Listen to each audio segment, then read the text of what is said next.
नमन संस्कृताय। आप सबका स्वागत है हमारे इस चैनल पर। हम संज्ञा एवं वर्ण संबंधी प्रश्नोत्तरी भाग 2 लेकर के आज आए हुए हैं। इसके पहले हम एक हल करा चुके हैं। उम्मीद है आपको यह आपके लिए उपयोगी सिद्ध हुई होगी। आइए देखते हैं आज की प्रश्नोत्तरी में कौन से प्रश्न हैं। पहला प्रश्न है, कह ध्वनि कंठोष्ठ्य। कौन सी ध्वनि कंठोष्ठ्य है? किस ध्वनि को का उच्चारण स्थान कंठ ओष्ठ है? यहाँ कुछ ध्वनियां दी गई हैं। आ, ए, ओ, ई। आ का उच्चारण स्थान क्या है? कंठ। हमें बताना क्या है? कंठोष्ठ। अको विसर्जनीय नाम कंठ। ए, ए दयितो कंठ तालु। कंठ तालु। ई का इचु यसा नाम तालु। ई का तालु है। औ, ओ दयितो कंठ ओष्ठ। इसका कंठ कंठोष्ठ। कंठोष्ठ किसका है? औ का। औ का उच्चारण स्थान कंठोष्ठ है। औ के अलावा ओ का भी। ओ और औ इन दोनों का उच्चारण स्थान क्या है? कंठोष्ठ है। तो इसका उत्तर है सी। अगला प्रश्न है, ह्रस्वस्य अवर्णस्य प्रयोगे आभ्यंतर प्रयत्नो भवति। ह्रस्वस्य अवर्णस्य प्रयोगे, ह्रस्व अवर्ण के प्रयोग में आभ्यंतर प्रयत्न क्या होता है? ह्रस्व अ के उच्चारण, ह्रस्व आ का उच्चारण करते समय कौन सा आभ्यंतर प्रयत्न प्रयुक्त होता है? स्पृष्टम, विवृतम, ईषत् स्पृष्टम, संवृतम। स्पृष्ट तो स्पर्श व्यंजनों का होता है। स्पर्श व्यंजन जो 25 हैं। विवृत सभी स्वरों का होता है। अच का, अच का उच्चारण विवृत है। इसमें सभी स्वर आते हैं, अ भी आता है। ईशत स्पृष्ट ये अंतस्थ हैं। य, व, र, ल। इनका अभ्यंतर प्रयत्न है ईशत स्पृष्ट। समृत, समृत में सिर्फ ह्रस्व अ आता है। सिद्ध रूप में आ का अभ्यंतर प्रयत्न समृत है। नहीं तो विवृत में ह्रस्व अ भी आ जाता है, क्योंकि विवृत सभी स्वरों का है। लेकिन अवर्ण का प्रयोग में आभ्यंतर प्रयत्न क्या है? समृत है।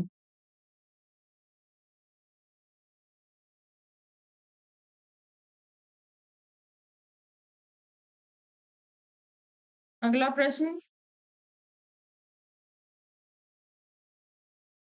माहेश्वर सूत्रेषु ह्रस्व स्वराः सन्ति। माहेश्वर सूत्र में ह्रस्व स्वर होते हैं कितने? सप्त, चत्वारः, त्रयः, पंच। माहेश्वर सूत्र में जो ह्रस्व स्वर है वे कितने हैं? ह्रस्व स्वर प्रारंभ में दिए गए हैं। अ, ई, उ, री और री। ये ह्रस्व कहलाते हैं। इनकी संख्या कितनी है? 5।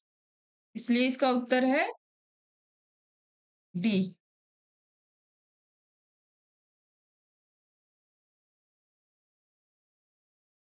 व्यञ्जनानां संयोगेन किम अक्षरम भवति। व्यंजनों के संयोग से कौन सा अक्षर बनता है? संयुक्ताक्षरम, अनुनासिकः, अननुनासिकः, अयोगवाह। तो व्यंजन, दो व्यंजन वर्ण मिलकर के क्या बनाते हैं? संयुक्ताक्षर। क्योंकि जैसे संयुक्ताक्षर है छ, यह किससे मिलके बना है? क और स से। इसी प्रकार से त्र, यह संयुक्ताक्षर है, यह त और र से मिलके बना है। ज्ञ है ज्य, यह ज और ञ से मिलके बना है। तो ये तीनों छ, त्र, ज्ञ, ये संयुक्ताक्षर हैं। तो दो व्यंजनों के मेल से जो बनते हैं उन्हें संयुक्ताक्षर कहते हैं। इसका उत्तर है ए।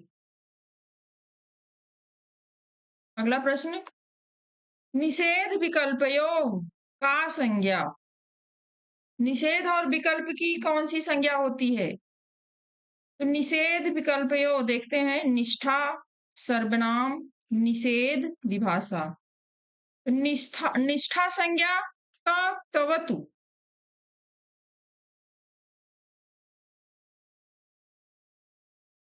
तो तवतु निष्ठा होती है। तो तवत प्रत्यय की निष्ठा संज्ञा होती है। सर्वनाम संज्ञा, निषेध संज्ञा, विभाषा। तो निषेध और विकल्प या किसकी होती है? विभाषा। न वेति विभाषा।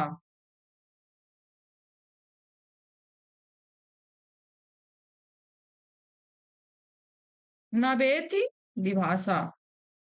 न वा इति, निषेध भी करता है और विकल्प भी प्रस्तुत करता है, उसकी विभाषा संज्ञा होती है।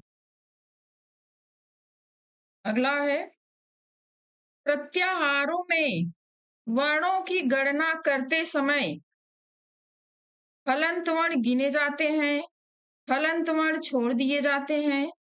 कहीं पर गिने जाते हैं, कहीं पर छोड़ दिए जाते हैं। हलंत अजंत दोनों छोड़ दिए जाते हैं। जैसे प्रत्याहार है, अक प्रत्याहार में अ, ई, उ, वी,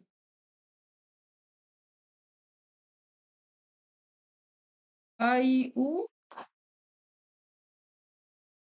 अक प्रत्याहार में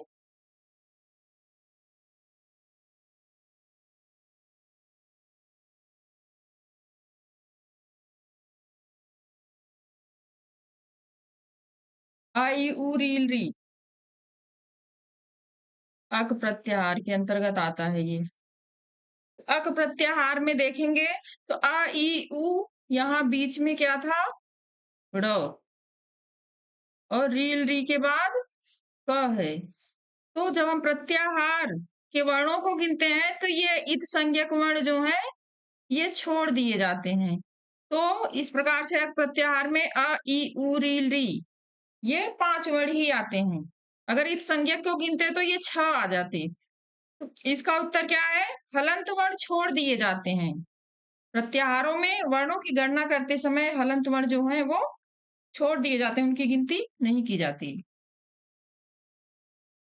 अगला प्रश्न है, लघु सिद्धांत कौमुद्यानुसारेण, लघु सिद्धांत कौमुदी के अनुसार ईसत स्पृष्ट वर्णाः कति। ईसत स्पृष्ट वर्ण कितने हैं? ईसत स्पृष्ट मतलब वर्णों का उच्चारण करते समय जिह्वा उनके उच्चारण स्थानों को थोड़ा स्पर्श करती है, उन्हें ईषद स्पृष्ट करते कहते हैं। और जब पूरा स्पर्श करती है तो स्पर्श व्यंजन कहलाते हैं। तो ईषद स्पृष्ट है अंतस्थ, अंतस्थ में य, व, र और ल, ये 4 हैं, इसलिए इसका उत्तर है ए। ईषद स्पृष्ट वर्ण कितने हैं? 4 हैं।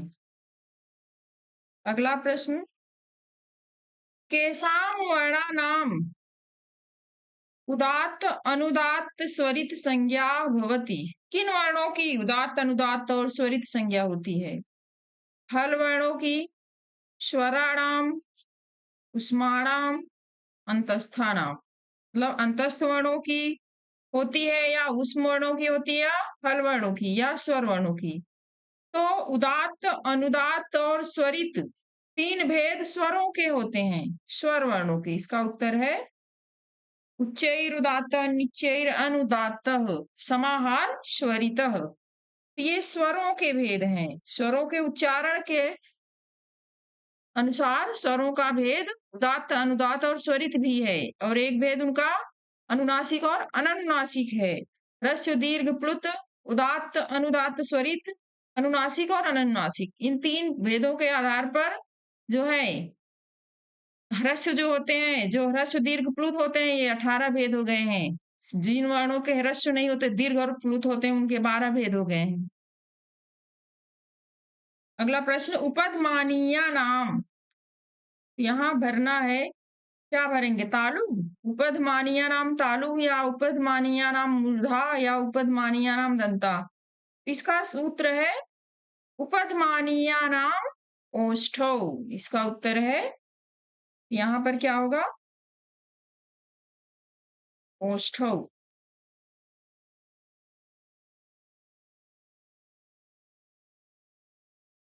संज्ञेयम केवलम हलाम भवति। यह संज्ञा केवल हलों की होती है।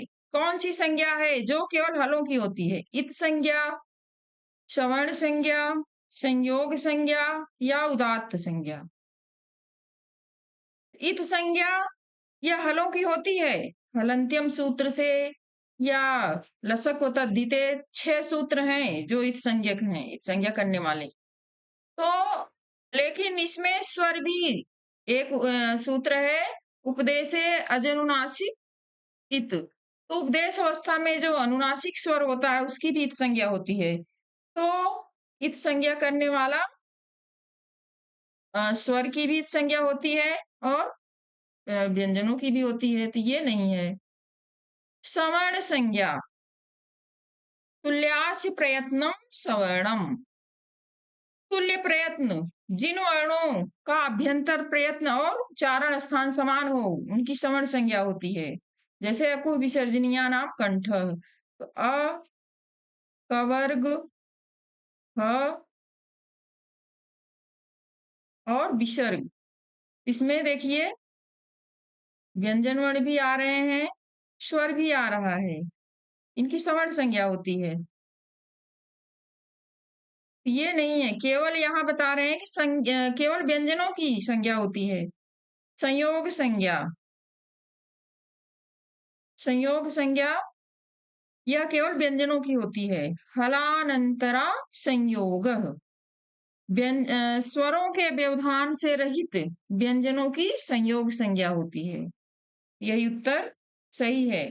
उदात्त संज्ञा यह स्वरों की होती है।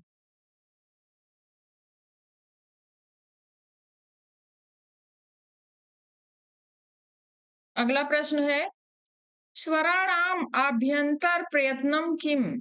स्वरों का आभ्यंतर प्रयत्न क्या है?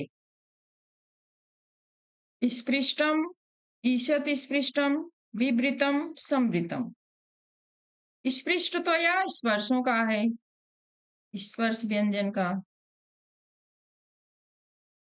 ईशत स्पृष्ट अंतस्थ का है। संवृत, विवृत, यह क्या है? स्वरों का है, सभी स्वरों का विपरीत है। संवृत ह्रस्व अ, तो विपरीत में अ भी आ जाता है, सभी स्वर आते हैं। इसका उत्तर है स्वराणाम आभ्यंतर प्रयत्नम किम, तो सी है, विवृतम। अगला प्रश्न, वर्ण समाम्नाये व्यंजन बोधकानि कति सूत्राणि। वर्ण समाम्नाय क्या है? माहेश्वर सूत्र को कहते हैं।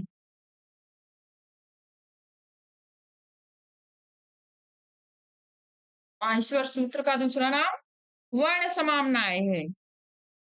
तो माहेश्वर सूत्र में व्यंजन का बोध कराने वाले कितने सूत्र हैं? तो माहेश्वर सूत्र में पंच नौ, मतलब 14 सूत्र हैं कुल। 14 सूत्र हैं, जिनमें से प्रथम से लेकर के 4 सूत्र कौन से हैं? स्वर वर्णों के हैं। बाकी जितने हैं वो व्यंजन वर्णों के हैं। तो 14 में से 4 निकाल देंगे तो कितने बचे? 10।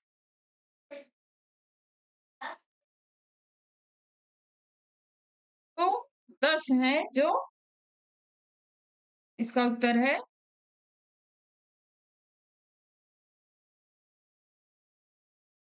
ए। व्यंजन वर्णों का बोध कराने वाले कितने सूत्र हैं? 10। कः स्वर समृत, कौन सा स्वर समृत है? समृत मतलब किसका अभ्यंतर प्रयत्न समृत है? आइए देखते हैं। ए, उ, ई, अ। इसका उत्तर है अ। अ का जो है आभ्यंतर प्रयत्न समृत है सिद्ध रूप में।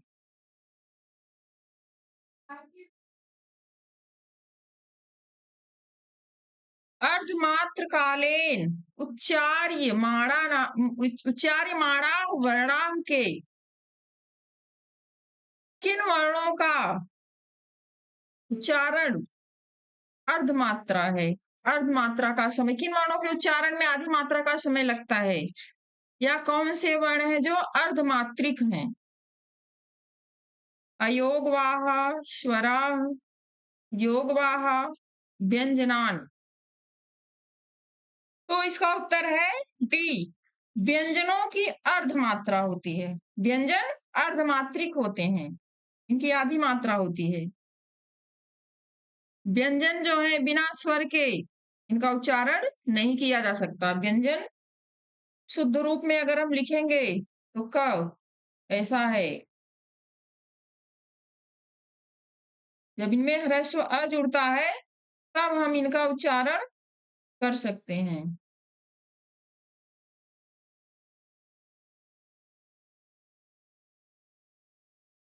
इस प्रकार से बनता है। तो व्यंजन की आधी मात्रा होती है।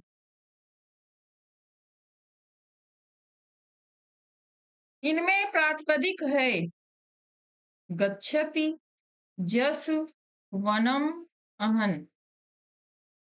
प्रातिपदिक संज्ञा विधायक सूत्र क्या है?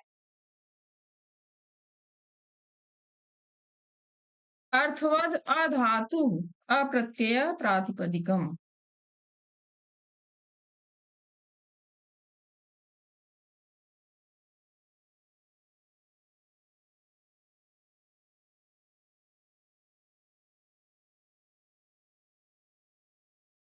अर्थवत धातुर प्रत्यय प्रातिपदिकम।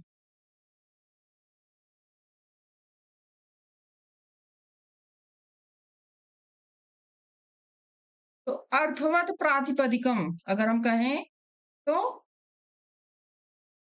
अर्थवत, अर्थवत द से त निकलेगा। अर्थवत प्रातिपदिकम, जो अर्थवान है वह प्रातिपदिक है। अगर हम इतना अर्थ लें इसका, अर्थवत प्रातिपदिकम, जो अर्थवान है वह प्रातिपदिक है। जैसे गच्छति जाना, वनम अहन आदि। लेकिन इसके आगे अधातु लगा हुआ है, अधातु और अप्रत्यय। अप्रत्यय से प्रत्यय और प्रत्ययांत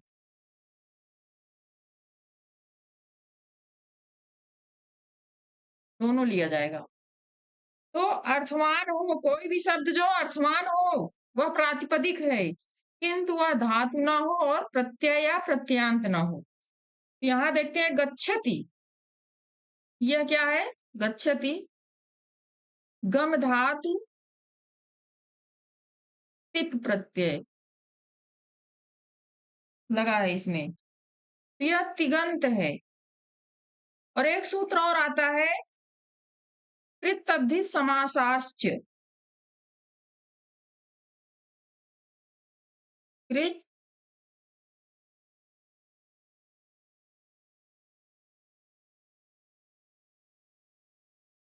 कृतद्धि समासाश्च। यह कहता है कि कृदंत, तद्धितांत और सामासिक पद मतलब समस्त पद। कृदंत, तद्धितांत और समस्त पद।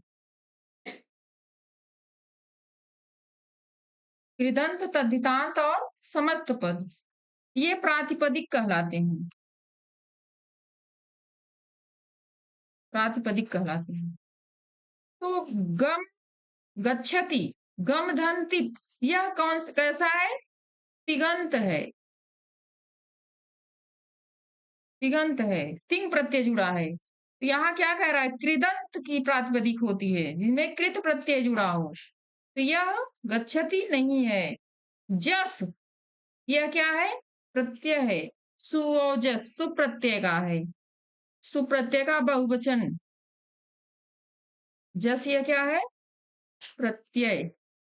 तो यहाँ बताएं कि अप्रत्यय, प्रत्यय की प्रातिपदिक संज्ञा नहीं होगी, तो इसकी भी नहीं होगी। वनम, वन सु, नपुंसक लिंग में वनम हो जाता है। नपुंसक लिंग में वनसु, वनम। इसमें तिप प्रत्यय जुड़ा है। यह क्या है? तिगंत है। तिगंतों की प्रातिपदिक संज्ञा नहीं होती। किसकी होती? कृदंत और तद्धितांत की और समस्त पद की। इसलिए वनम यह भी नहीं है।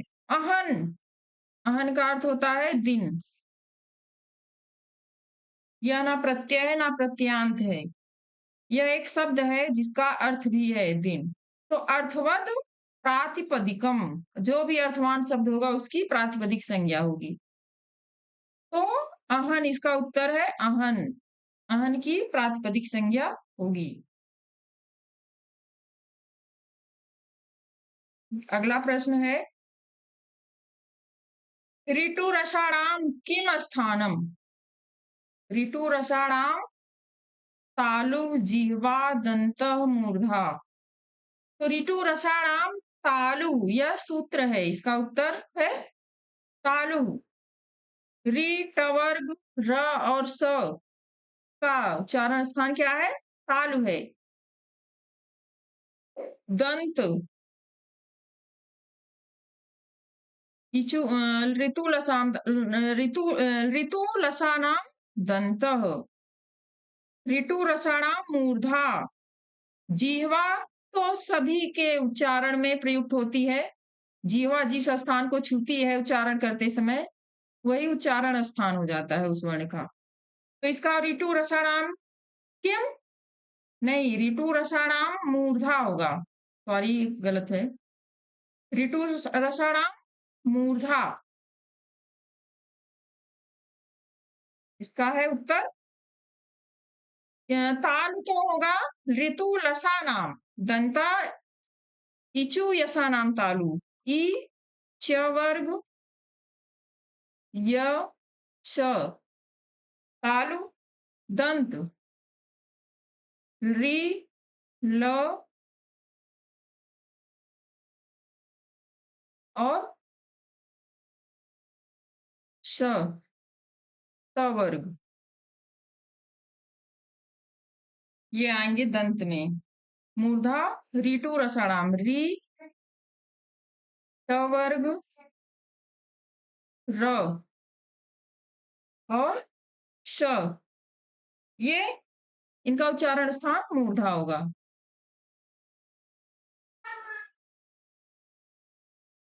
अगला प्रश्न है, उच्चैः इति का संज्ञा वर्तते?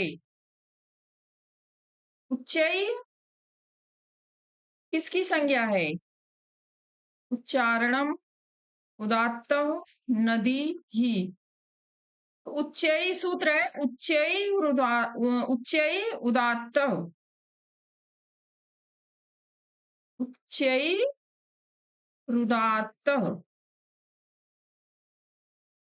उच्चैः रुदात्त स्वरों का भेद है ये। तो उदात्त संज्ञा, उच्चैः या किसकी संज्ञा है? उदात्त की। इसका उत्तर है बी, उच्चैः रुदात्त। उच्चैरुदात्त मतलब अ, उच्चारण स्थान जैसे का उच्चारण स्थान कंठ है, कंठ है। जब कंठ के ऊपरी भाग से उच्चारण होगा तो वह उदात्त होगा, उच्चई है। उच्चारण स्थान के ऊपरी भाग से उदात्त और अनुदात्त कंठ के निचले हिस्से से जब उच्चारण होगा तो अनुदात्त होगा, निश्चयी अनुदात्त। और समाहार स्वरित कंठ के दोनों मतलब उच्च और निम्न दोनों का संतुलन बना के जहाँ उच्चारण किया जाएगा वह समाहार स्वरित। तो इस प्रकार से रस्व अ के 3 भेद हो गए, उच्चई, उदात्त, अनुदात्त और स्वरित। तो उच्चई किसकी संज्ञा है? उदात्त की।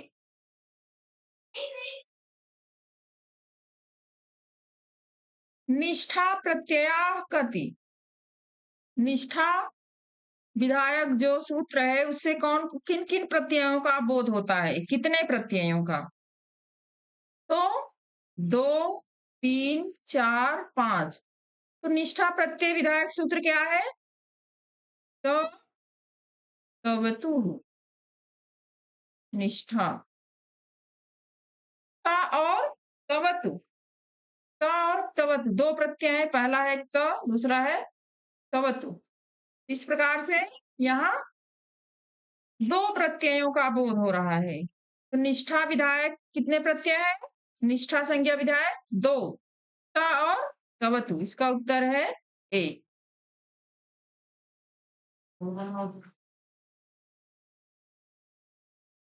वर्गों के तीसरे वर्ण किस प्रत्याहार में आते हैं?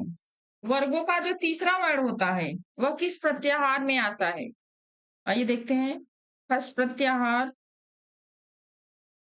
सल प्रत्याहार, जस प्रत्याहार, झस प्रत्याहार। तो हस प्रत्याहार में व य व रट, इसमें वर्गों के तीसरे वर्ण नहीं है। ह य व र ऐसे शुरू होता है, पूरा नहीं लिख रहे हैं लेकिन शुरुआत के इसमें तृतीय वर्ग नहीं है एक भी। सल प्रत्याहार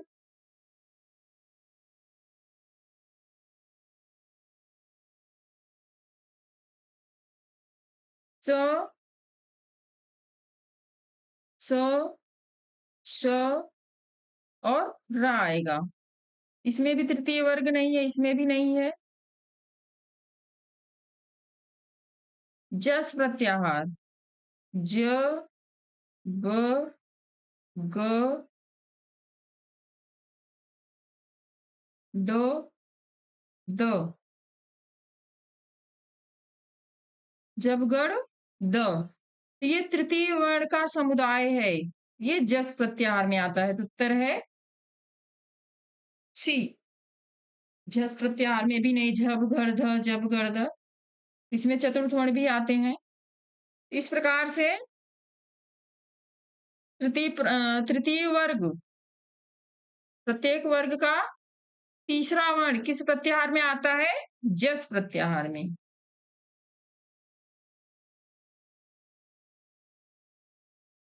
अगला प्रश्न, संस्कृत वर्णमालाया उच्चारण स्थानानि वर्तन्ते। संस्कृत वर्णमाला में उच्चारण स्थान है, कितने उच्चारण स्थान हैं? 9, एकादश, अष्ट, पंच। तो वर्णमाला में उच्चारण स्थान कितने बताए गए हैं? 5 तो शुद्ध रूप में जो है कंठ, तालु, दंत, मूर्धा, ओष्ठ। ये 5 हैं और 3 और मिला के बनते हैं, जैसे ए, ए ऐ का कंठताल,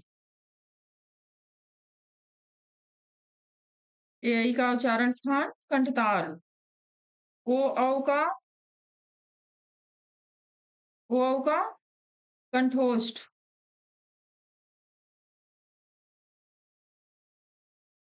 ओ का कंठोष्ठ और व का दंतोष्ठ। इस प्रकार से 3 और प्राप्त होते हैं।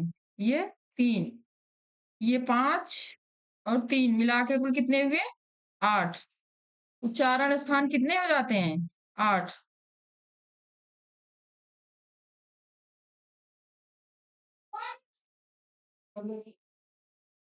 अगला, महान व्याकरणाचार्य पाणिनि ने संस्कृत की वर्णमाला को बांटा है। पाणिनि ने संस्कृत की वर्णमाला को कितने वर्गों में बांटा है? कितने खंडों में? 10 खंडों में, 12 खंडों में, 14 खंडों में या 16 खंडों में? तो माहेश्वर संस्कृत वर्णमाला मतलब माहेश्वर सूत्र। माहेश्वर सूत्र कितने हैं? 14 हैं। तो पाणिनि ने कितने खंडों में बांटा है? 14 खंडों में।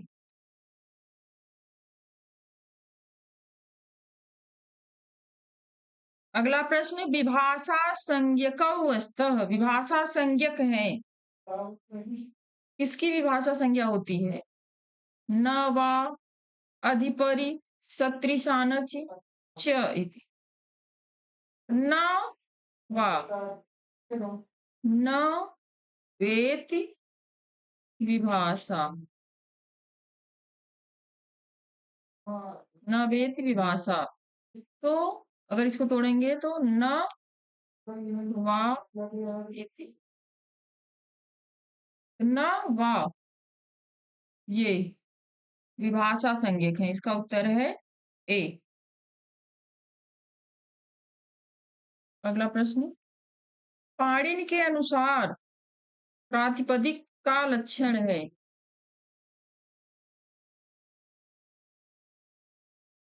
प्रातिपदिक का क्या लक्षण है? आद्यंतो टकितो न वेति तुल्यास प्रयत्नम अर्थवद अधातुर प्रत्यय। इसका उत्तर है, इसकी चर्चा हम आगे भी कर चुके हैं। अर्थवद अधातुर अप्रत्यय प्रातिपदिकम, तुल्यास प्रयत्नम तो यह सवर्ण संज्ञा करता है। न वेति विभाषा संज्ञा करता है।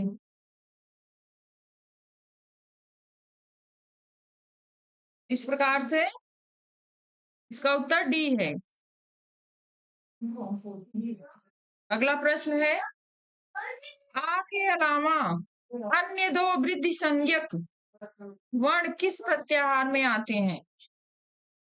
तो पहले हम देखेंगे वृद्धि संज्ञक वर्ण कौन कौन से हैं। तो वृद्धि संज्ञक,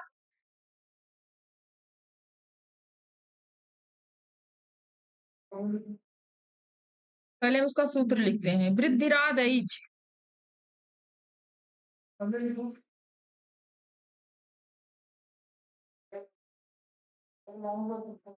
वृद्धिराद ऐच, वृद्धि आत ऐच, वृद्धि आत ऐच। वृद्धि होवे किसकी? आ और ऐच। ऐच में कौन कौन से वर्ण आते हैं? ऐ औ। तो वृद्धि संज्ञक वर्ण कौन कौन से हुए? आ, ऐ और औ। तो आ के अलावा कौन से हैं? ये दोनों ऐच। आइए देखते हैं कहां पर है ये उत्तर। एंग, अक, आद,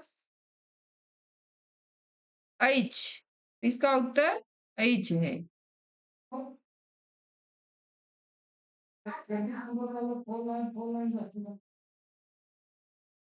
संस्कृत व्याकरणे इत संज्ञकस्य किम भवति। संस्कृत व्याकरण में जो इत संज्ञक हैं उनका क्या होता है? आगम, विपर्य, वृद्धि या लोप। इत संज्ञक वर्ण की इत संज्ञा इसीलिए की जाती है कि उनका लोप हो जाए, ताकि मतलब क्योंकि उनका उपयोग सूत्र में नहीं होता कोई, बस वो किसी उद्देश्य से रखे जाते हैं और वे लोप के लिए ही होते हैं। इसका उत्तर है डी, लोप। तस्य लोपः से, तस्य लोपः एक सूत्र है, तस्य लोपः, जिनकी इत संज्ञा हुई है उनका लोप हो। अदर्शनम लोपः, तो लोप होता है, इत संज्ञक वर्णों का क्या होता है? लोप। तो आज के लिए बस इतना ही। कल हम फिर नई प्रश्नोत्तरी के माध्यम से मिलेंगे, तब तक के लिए धन्यवाद।